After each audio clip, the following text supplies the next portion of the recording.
Hello বন্ধুরা, এই যে আজকে আমাদের খেতে শাক বোনা হবে। তাই আমার বাবা এতে মাটি কালকে জল দেওয়া হয়েছিল, আজকে মাটিগুলো আবার ঝুরঝুরে করলো। এই যে আমাদের ক্ষেত, এই যে গোবর সার দেওয়া হবে, তাই গোবর সার এখন ভাঙা হচ্ছে, এগুলো গুঁড়ো করে এই খেতে দেওয়া হবে। এই যে আমাদের নারকেল গাছ, এই যে বড়ই গাছ একটা লাগিয়েছে আমার বাবা। এই যে আমার মা গোবর সারগুলো ডেলিতে তুলছে, এগুলো নিয়ে যাওয়া হবে খেতে, খেতে এসব দেওয়া হবে আমাদের।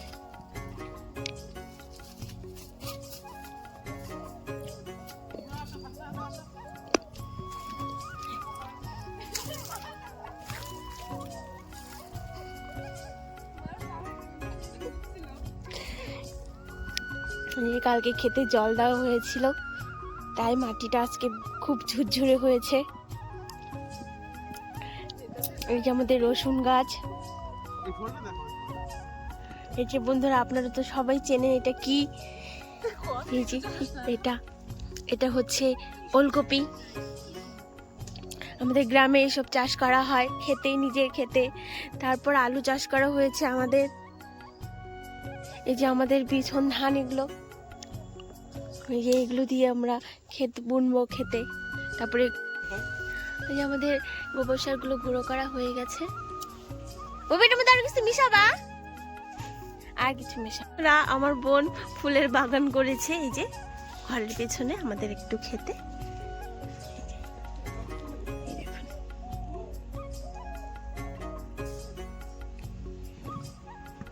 এই যে আমাদের বীজগুলো, কি কি বীজ ফেলানো হবে, এই যে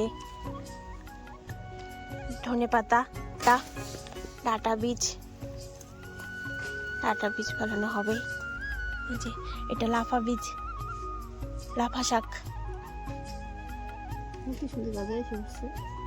হ্যাঁ, এটা পালং শাক।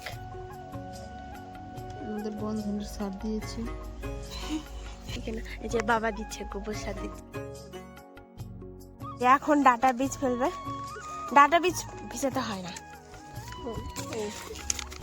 এই যে দেখি ডাটা বীজগুলো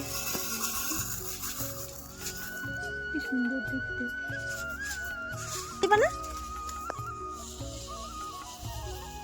সব দিতে না, মাটি দিতে হবে।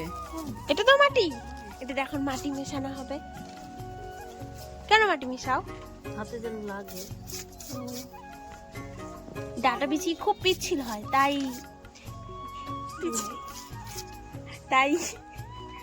বালু মিশে মাটি মিশাতে হয় যেন হাতে লাগে, খুব পিচ্ছিল হয়। তো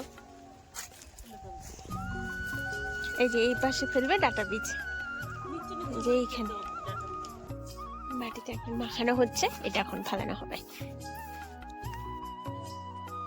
দেখা যাক।